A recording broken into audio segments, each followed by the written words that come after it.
Loh. Londol, kamu kok di sini?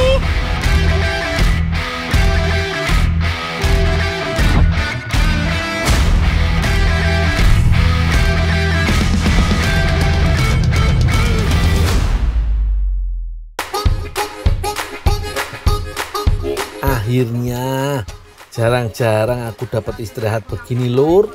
Lumayan bisa main catur sama si Mamang di pos ronda.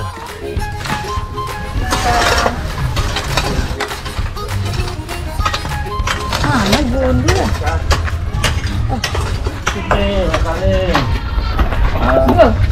Beliin kue sate, Bul.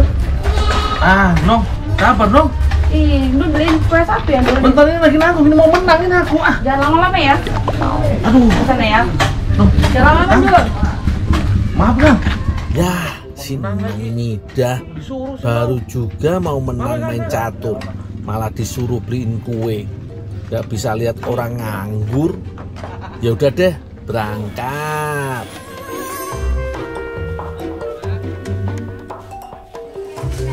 Ini yang punya UMKM mana yo? Kok sepi begini? Bener gak yo? Ini tempatnya? Apa jangan-jangan tutup yo?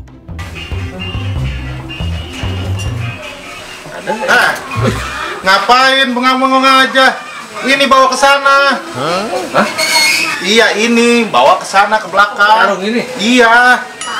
Hai bengang-bengong terus. Ayo bawa ke sana. Udah ditunggu. Yaudah deh. Ya udah. Oh. Padahal kan aku kesini mau beli, malah disuruh bantuin angkat-angkat. Ya udah deh, hitung-hitung pahala.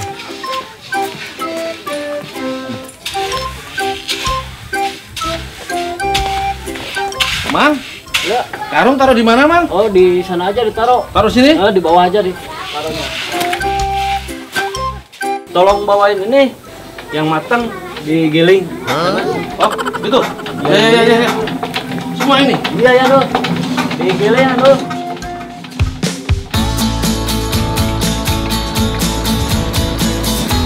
Ternyata masih disuruh giling kacang juga. Lur, yang digunakan untuk membuat kue hanyalah bagian dalamnya saja, Lur. Jadi kulit kacang hijaunya tidak dipakai. Sekarang kita giling dulu yo. Nggak usah ngupas manual satu-satu. Sudah ada alatnya kok. Kayak begini kan, jadi cepat ngerjainnya. Kulit kacang hijau ini disebut juga dengan dedak atau bekatul. Sayang banget kalau bekatulnya dibuang begitu saja. Lebih baik aku manfaatkan saja jadi olahan lainnya. Loh, Nul, lagi ngapain di sini? Pak Haji. Ini Pak Haji. Bantu-bantu. Tadi sih sebenarnya kesini pengen beli kue satu. Terus Tapi disuruh-suruh ngangkat karung, suruh-suruh ngaduk kacang. sama siapa? Itu sama pegawai. Aduh, maaf Nul, itu pegawai baru. Nggak apa-apa Pak Haji, sekalian olahraga. Oh ya Pak Haji, Ya. mau beli kue satu. Oh, gitu. Oh iya, tapi sebentar. Ini ampas dipakai nggak Pak Haji? Enggak. Emang buat apa, Nul? Boleh minta, ternyata bisa diolah. Boleh. Emang bisa dibikin makanan? Wah, ternyata bisa ya Pak Haji. Oh, gitu. Ya udah, ambil aja lah. Ya, Ambilin. kalian beli kue satu Iya. Nanti saya ambilin ya. Asik, aku dapat dedak buat diolah. Lumayan, si Nong pasti seneng. Pak Haji, Ya. minta segini ya. Enggak pulang. Beratnya. Banyak ini. Oh, ya udah. Nih kue satunya saya kasih. Kok banyak banget Pak Haji? Kenapa? Satu aja. Ya, ini namanya kue satu. Nong tadi mintanya satu, Satu aja. aku beliin satu. Oh, ya udah. Tungguin ya. Cuma segini. Iya, tadi si Nong cuma nyuruh beli satu kok. Berapa Pak Haji? Udah, ambil aja buat Bunul. Bener nih? Udah, ambil aja. Oh, iya. Nggak, ini ngomong-ngomong buat apa nih? Ya, ntar bikin makanan Pak Haji. Nanti kalau udah jadi, Pak Haji panggil. Oh, iya Pak Haji. Oh, ya udah, nanti kasih tahu kalau udah mateng kalau bikin makanan ya. Makasih Pak Haji. Ya Nul ya. Ya.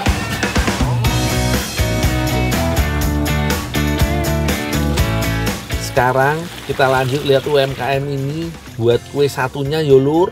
Setelah digiling, kacang hijau ini dicuci terlebih dahulu. Dari proses cuci ini, sudah pasti kulit yang tadi tercampur bisa terbuang. Kalau sudah, jangan lupa ditiriskan ya lur. Kue ini diyakini berasal dari Tiongkok. Kata satu berasal dari kata sa dan tu, yang artinya tepung dan kacang. Anggapan ini sepertinya memang benar, karena bahan utamanya memang kacang hijau yang berbentuk tepung. Hanya membutuhkan gula dan adonan kue satu sudah sempurna. Pada saat proses cetak, kue sengaja ditekan-tekan seperti ini supaya adonan bisa saling menempel. Dengan bahan sederhana ini, wajar jika kue satu menjadi idola saat hari raya seperti Lebaran dan Natal. Kue ini juga aman dikonsumsi oleh berbagai kalangan usia karena menggunakan bahan yang bergizi. Sekarang ini dia proses terakhir, yaitu penjemuran. Proses ini membuat tekstur adonan yang awalnya lembab menjadi padat. Otomatis nggak akan ambiar ketika dipacking lur. Semoga hari ini nggak hujan. Saat menikmatinya nggak perlu nunggu hari raya kok. Saat santai gini juga bisa loh menikmati enaknya kue satu.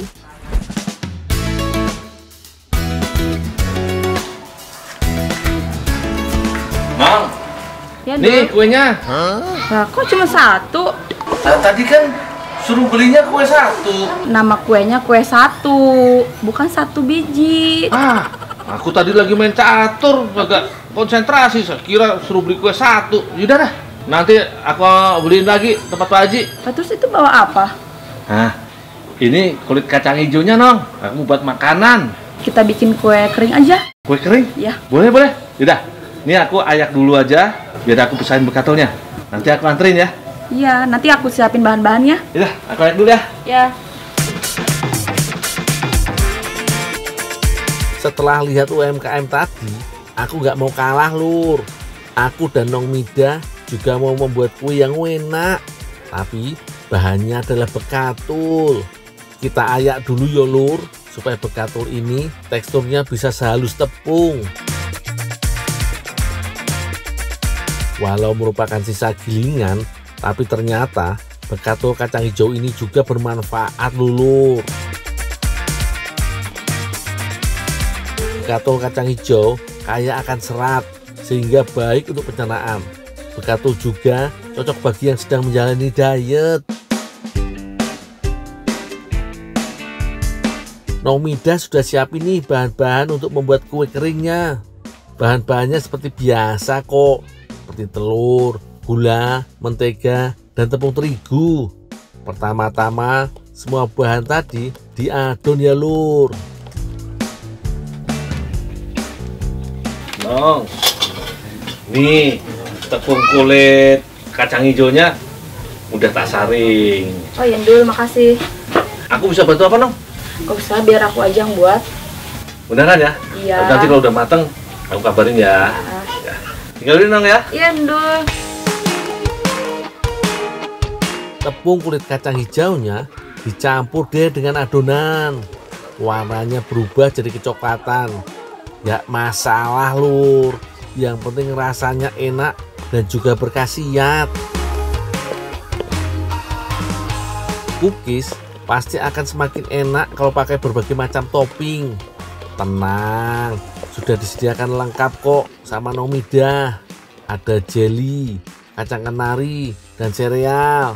Semuanya dicampur dan ditambah susu kental manis lur, biar saling menempel. Adonan dicetak yo lur. Jangan lupa bagian tengahnya disisakan tempat untuk toppingnya. Nah, tinggal tambah topping. Kalau sudah, adonan cookies siap untuk dimasukkan oven.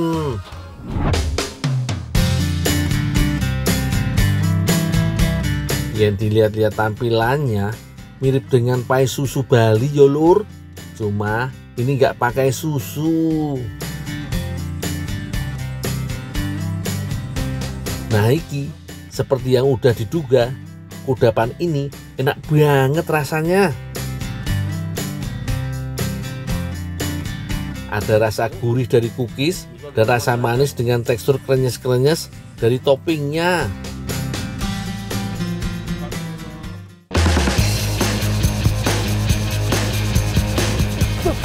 Loh. Baik. Londol, kamu kok di sini?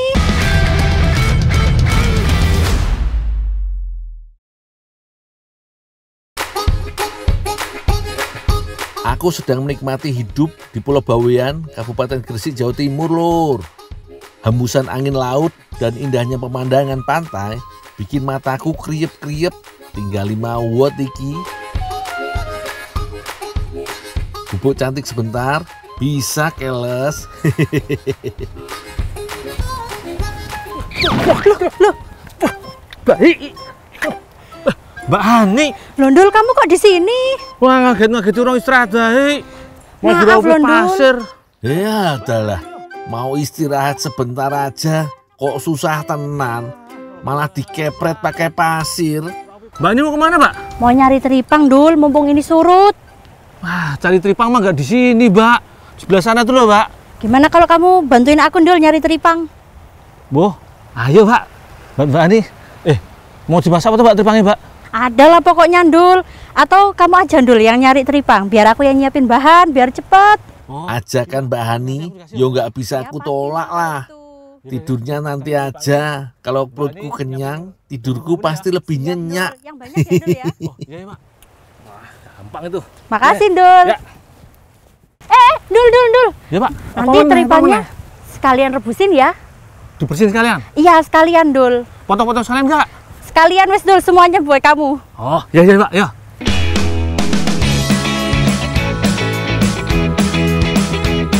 Pulau Bawean di Kabupaten Gresik iki punya pantai yang kaya akan hewan dan tumbuhan lautnya. Yang mau aku cari kali ini namanya teripang. Kalau mau gampang sih cari teripang bagusnya saat pantai surut seperti iki, lur. Kalau saat pasang laut datang, yo mesti halus menyelam. Teripang banyak tersebar di seluruh perairan pantai, baik yang dangkal ataupun dalam. Ada yang hidup di dasar laut berpasir, lumpur pasiran maupun dalam lingkungan terumbu atau bebatuan. Karena gerakannya lambat, jadi tidak terlalu susah untuk menangkap teripang di dasar laut dangkal. Cukup pakai tangan kosong, udah bisa kok, lur. Teripang iki punya tubuh lunak dan elastis. Bentuknya juga bervariasi. Umumnya sih lonjong memanjang seperti timun. Makanya teripang dikenal juga dengan nama timun laut. Wes lah, aku rasa teripang yang kudapat sore ini udah cukup, lur. Lagian demi menjaga kelestarian alam, ambil teripang secukupnya wae yo, lur.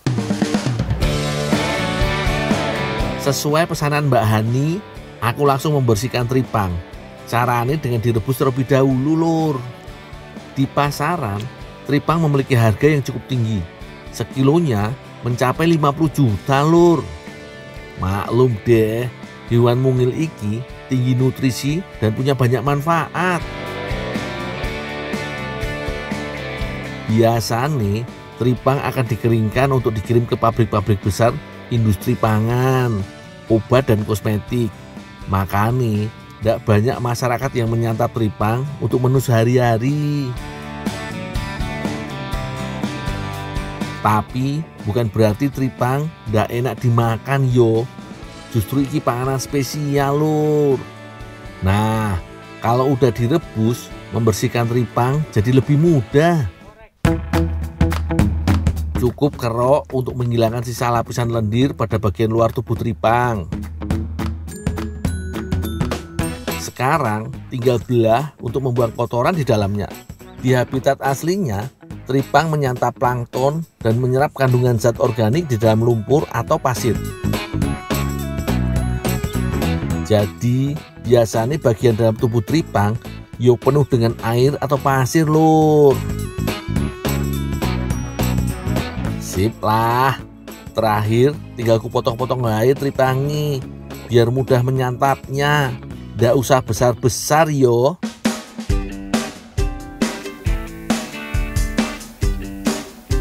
Ayo lur, kita tengok Mbak Hani. Kelihatan nih, dia udah sibuk tuh sama bahan baku masakan nih.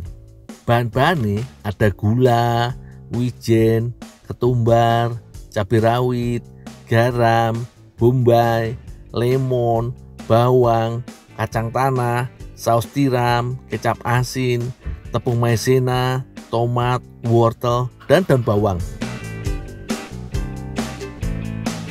Kata Mbak Hani, dia mau masak olahan Chinese food, namanya kung pao lur. Lur, kung pao atau gong bao adalah hidangan yang berasal dari provinsi Sichuan yang terletak di barat daya Cina. Saat masuk ke Indonesia, ternyata resep sajian kung pao cocok dengan selera masyarakat kita. Apalagi resep dan bahannya cukup mudah didapat. Supaya ada tambahan vitamin nih, bisa kok pakai wortel kayak Mbak Hani iki. Mbak Hani, Dul. nih tripangnya udah siap. Wah, makasih, Dul. Mbak, tapi nanti kalau matang aku panggil ya Mbak ya. Iya, siap, Udah Dul. lapar nih. Wah, siap. Ya, tiga dulu ya. Dul. Iya, Dul. Lanjut yo Mbak, jangan lupa iris dan geprek jahe supaya pedesnya makin alami. Nah, berhubung tripangnya udah bersih dan terpotong-potong, Mbak Hani tinggal meraciknya wae lur. Bikin yang enak yo Mbak. Marinasi tripang dengan tambahan sedikit garam dan gula pasir. Supaya makin kenyal-kenyal, bisa tambah tepung maizena secukupnya lur. Diamkan sejenak tripangnya sembari potong tomat merah biar ada seger-segere. Kalau minyak udah panas, irisan bawang dan bombay yang pertama masuk duluan. Iki penting lur, supaya selanjutnya aroma masakan makin wangi. Sebelum gosong, tuang sedikit air ke tumisan. Selanjutnya, potongan wortel bisa masuk duluan biar dapat empuknya lur. Sekarang giliran tripangnya yo. Iya lur, berhubung tripang tadi udah sempat direbus, kali ini masaknya ya udah perlu terlalu lama. Tripang yang terlalu lama direbus bisa mengubah tekstur alaminya. Salah-salah nanti malah alot kayak sandal jepit lur.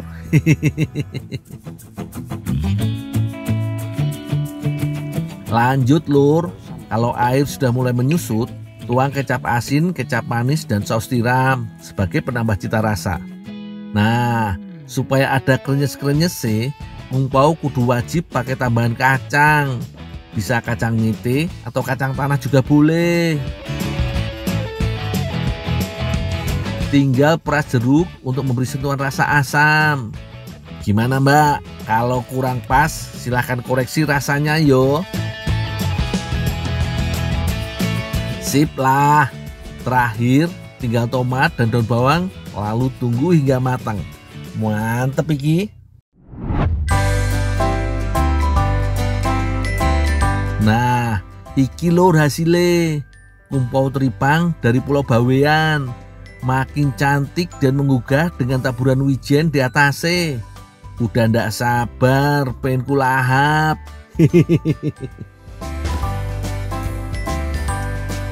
Biasanya kan kung pao terbuat dari daging ayam. Lah iki pakai tripang yang harganya mahal. Tekstur tripangnya lembut dan kenyal, mirip seperti tunjang pada daging sapi.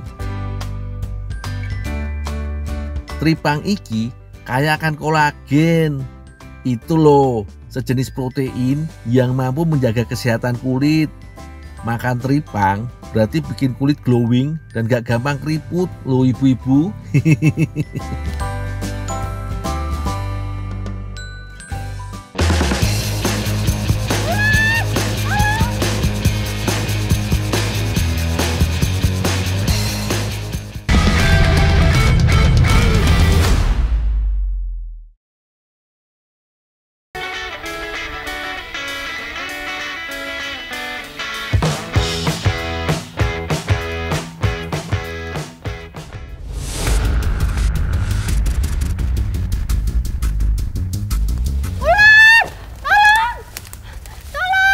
Wah, ada ular. Mbak, ada apa, Mbak? Ada apa, Mbak? Ada ular, Mas. Mana? Itu, cepet. Kita tolong ambilin ular. Cepet. Ini mah ular nggak apa-apa, Mbak. Sebenarnya ini jenis ular yang nggak berbisa. Kalau aku sih wis biasa yo lur ketemu ular apapun jenisnya. Ini ular LS, Mbak. Ular tikus. Jadi dia sahabat petani. Wah, ular lucu gini. Ular ini dikenal dengan ular tikus lur karena suka makan tikus. Petani biasanya menyukai ular ini karena membantu mengendalikan hama tikus. Mbak Arin kenapa tau kebun gini ngapain? Aku ki goleki uwi, Mas. Lah, mau buat apaan uwi? Mau tak masak. Wow, kok nggak ngomong pagi tadi toh? Nek ngomong tak cariin. Lah aku ki yo ngirane sampean ki sibuk, Mas. Lah, buat Mbak Arin, nggak usah sibuk-sibuknya mesti tak bantu toh. Yaudah, Mbak Arin pulang aja. Nanti uwinya tak cariin, sekalian tak beresin, tak kupasin semua. Ya wes, makasih ya, Mas ya. Wes, Mbak Arin pulang weh. Jaluk tulung. Ularnya nggak boleh disakiti yo lur. Sebaiknya dikembalikan ke habitatnya aja. Wis aman lur. Sekarang aku mau lanjut panen uwi.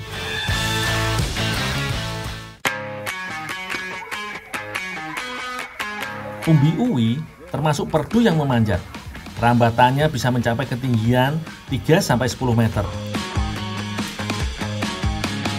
Karena batangnya merambat, jadi harus dicari dulu letak umbinya.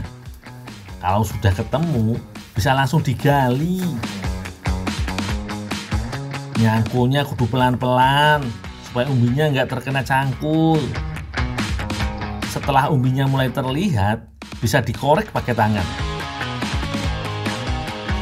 Uwi bisa tumbuh liar atau dibudidayakan.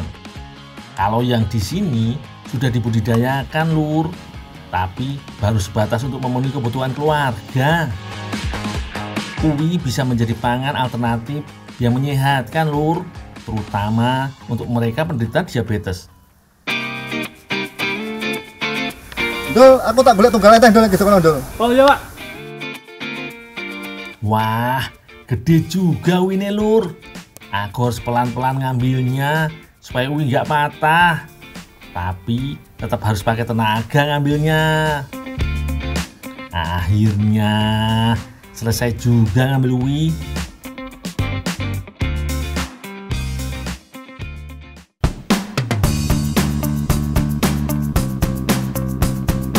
Sebelum aku kasih ke Mbak Arin, aku mau membersihkan uwinya dulu lur.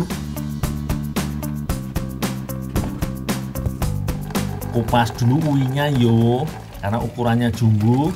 Aku harus membelah uwi jadi beberapa bagian. Kalau begini kan jadi lebih gampang ngupasnya lur. Setelah dikupas, tinggal dicuci dengan air bersih. Ojo lali sambil digosok-gosok supaya kotoran yang menempel hilang semua.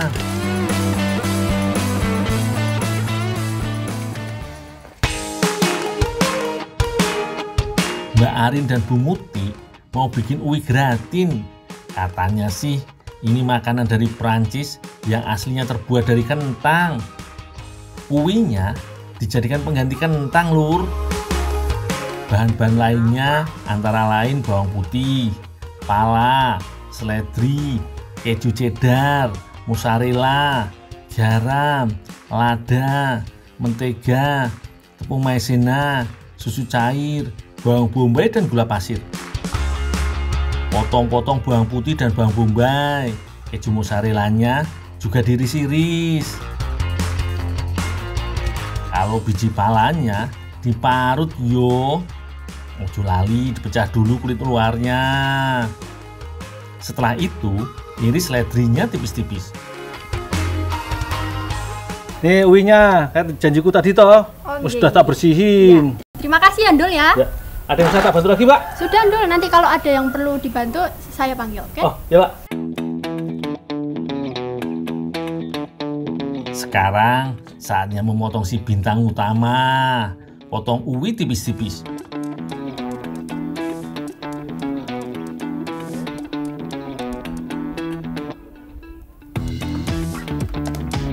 Sambil nunggu uwinya dipotong semua, tumis bumbu-bumbunya yo. Masukkan semua potongan bawang putih, bawang bombay, dan parutan pala. Kalau sudah tercium aroma harum, tuangkan susu cair. Setelah itu, masukkan maizena yang sudah dilarutkan dengan air. Kemudian, tambahkan gula pasir, garam, dan lada. Masak sampai agak mengental. Sekarang tinggal dicampurkan dengan potongan uwi. Siapkan loyang cetakannya, Lur. Oles mentega supaya nggak lengket.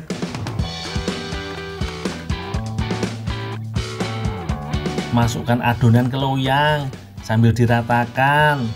Jangan terlalu tebal, soalnya mau dibuat beberapa lapis. Tambahkan uwi.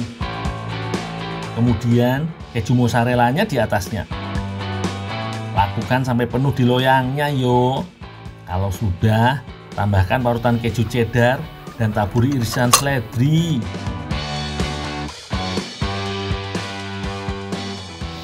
Ini udah ya, Bu? Udah, Rin. Aku panggang ya, Bu? Ya, aku tak beres-beres. Wis beres, Lur. Tinggal dipanggang selama 45 menit.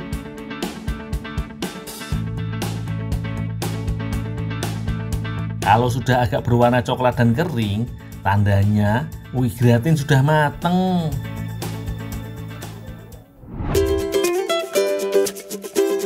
Gak cuma tampilannya sih menggoda selera, Lur. Aroma wangi nih bikin makin ngiler. Apalagi membayangkan keju mozzarella yang lumer. Bener toh, Lur? Sekali hap langsung lumer di mulut. Rasanya gurih-gurih nikmat.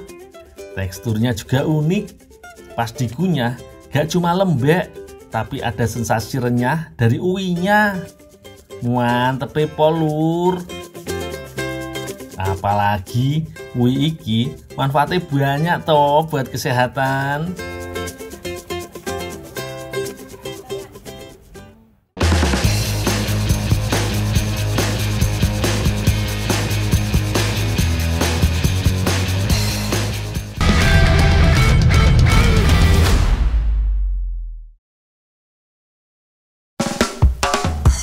Cakep banget pemandangannya ya, Lur. Garut punya iki, Lur. Tepatnya di desa Mangkurakyat. Aku ditemani Teh Tria mau cari Jayanti. Ini bukan nama orang loh, tapi nama pohon liar yang biasa tumbuh di area persawahan. Oh, ini Teh, pohonnya Jayanti. Yang diambil yang gimana, Teh? Yang panjang-panjangnya, yang kayak gitu. Oh, yang ini. Oh, iya toh.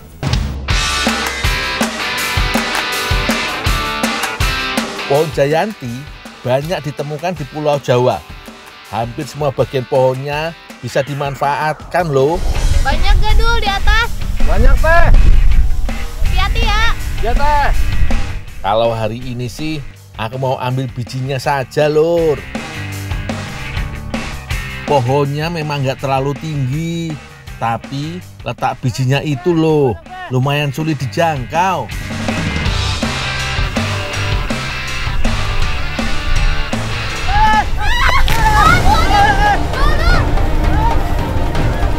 Aduh, meski lumayan sakit di depan Teh Tria, aku harus kuat iki lur. Udah aja pulang aja, udah banyak kok.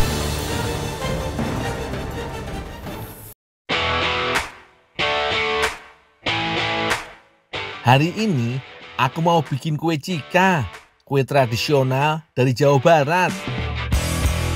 Biasanya kue cika dibuat dengan isian kacang, tapi kali ini diganti dengan biji jayanti. Lumayan susah iki kupasnya lur.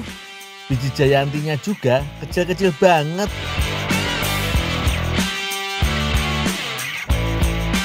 Sebelum diolah dengan bahan lain, aku rebus biji jayanti sampai teksturnya empuk. Kalau dilihat-lihat mirip kacang hijau ya lur, cuma ukurannya aja lebih kecil. Lanjut, aku tumbuk sampai halus. Kami yo bagi tugas lur. Kalau Kang Upri menyiapkan ubi ungu kukus. Warna ungunya yang pekat bisa jadi pewarna alami. Isian untuk kue cika wis jadi iki lur. Sekarang giliran Teh Tria bikin adonan kulitnya. Campur tepung beras dengan gula dan sedikit garam. Lalu tuang santan masak yang diberi daun pandan supaya harum. Uleni sampai kalis. Kalau sudah, masukkan ubi ungunya lur.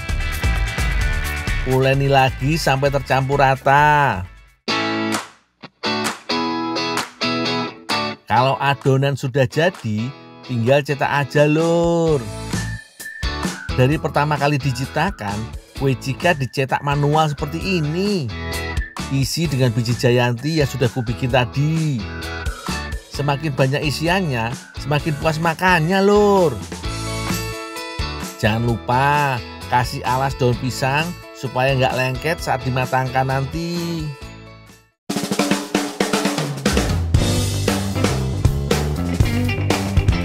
Sekarang matangkan kue cika jayanti dengan dikukus selama 15 menit. Ini hasilnya setelah matang. Mantap yo, isiannya banyak dan padat. Waktunya makan. Wah, ini sih camilan kesukaanku banget. Tekstur kuenya empuk dan kenyal. Rasa manisnya pun pas. Sementara isiannya manis dan gurih. Jos gandos pokoknya lur.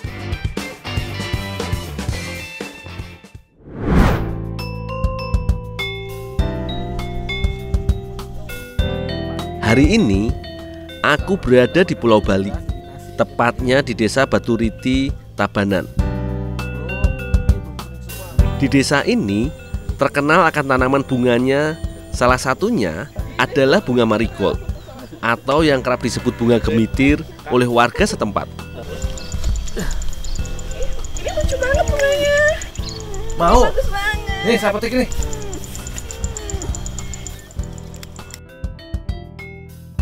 Nih.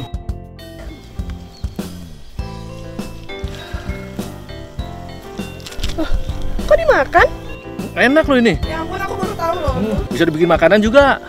Mau nggak saya buatin makanan dari bunga gemitir? Kalau mau, pulang dulu sana. Siapin alat-alatnya. Pak, minta bunga gemitirnya Pak ya? Oh ya, boleh.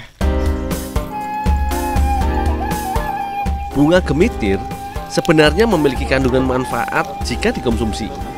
Aku hendak mengkreasikannya menjadi kudapan khas Bali, yaitu jaje kaliadrem.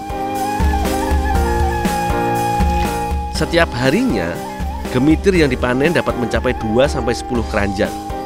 Gemitir ini dijual di pasar untuk menjawab kebutuhan umat Hindu dalam beribadah. Bunga ini adalah bunga yang wajib ada pada saat memberikan sesajen.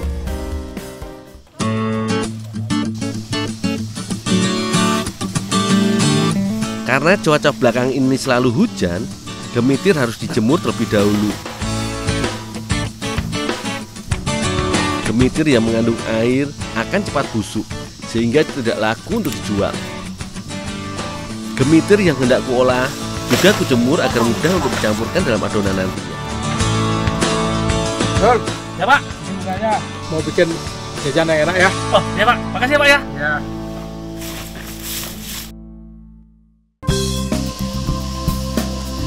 Ya, ini saya dapat bunganya banyak nih. Wah, makasih banyak, Dul. Saya olah dulu ya. Iya, ya.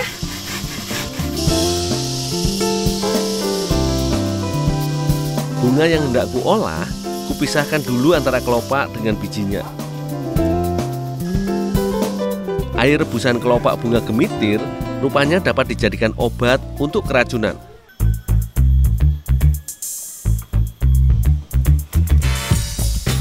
Untuk dijadikan campuran jaje, gemitir ini dikeringkan dahulu lagi dengan menggunakan oven.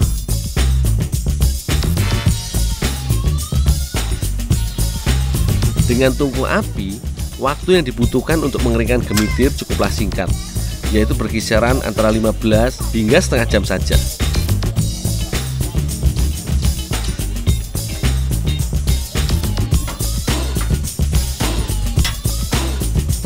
Setelah itu, agar mudah dikonsumsi, gemitir ditumbuk kasar terlebih dahulu.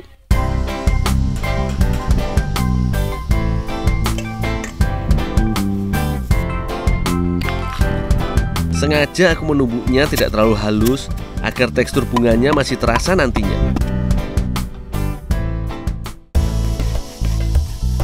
Kaliadrem menggunakan kelapa parut untuk campuran adonannya.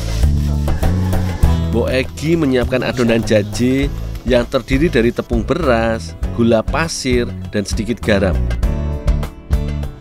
Semua bahan ini dilarutkan dengan air dan diadon hingga merata. Selanjutnya, barulah adonan diberi dengan kelapa parut yang sudah disiapkan. Ini kelapanya.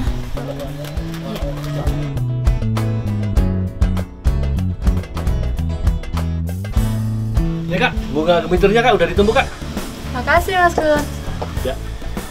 Nah, setelahnya barulah tumbukan bunga gemitir dicampurkan dalam adonan.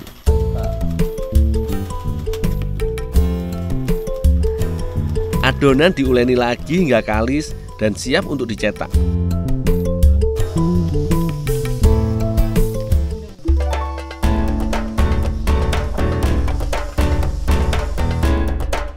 Kue Kaliadrem mirip dengan kue aliagrem khas Jawa Barat. Bedanya, kue ini berbentuk segitiga dengan lubang di tengahnya. Seringkali, kue ini juga disebut sebagai jaje bolong di Bali. Proses pencetakan kue ini cukuplah unik, yaitu dengan menggunakan daun pisang yang dibentuk segitiga. Sedangkan untuk melubangi kuenya, hanya menggunakan lidi saja. Jaje ini masih eksis di pasaran. Anak-anak kecil gemar memakan jaje ini karena tampilannya yang menarik. Semua adonan sudah dicetak, adonan siap untuk digoreng. Dul, Kaliadremnya udah jadi, tolong digoreng dulu ya. Oh, oke. Untuk menggoreng jaje dibutuhkan minyak yang panas. Jika minyak kurang panas, jaje Kaliadrem tidak dapat mengembang dan teksturnya menjadi liat. Minyak yang dibutuhkan juga haruslah sangat banyak agar adonan dapat terendam seluruhnya. Tidak butuh waktu yang lama untuk menggorengnya. Jika tekstur adonan sudah mengeras dan warnanya mulai kecoklatan, jaje sudah dapat ditiriskan. Tampilan kue ini benar-benar unik. Rasa manis mendominasi kue ini. Saat digigit, ada tekstur kelapa dan juga bunga yang berpadu sempurna. Teksturnya renyah di luar dan agak lembut di dalamnya. Ternyata, selain menjadi bunga hias, jika dikreasikan menjadi panganan seperti ini, bunga gemitir pun dapat berkhasiat bagi tubuh.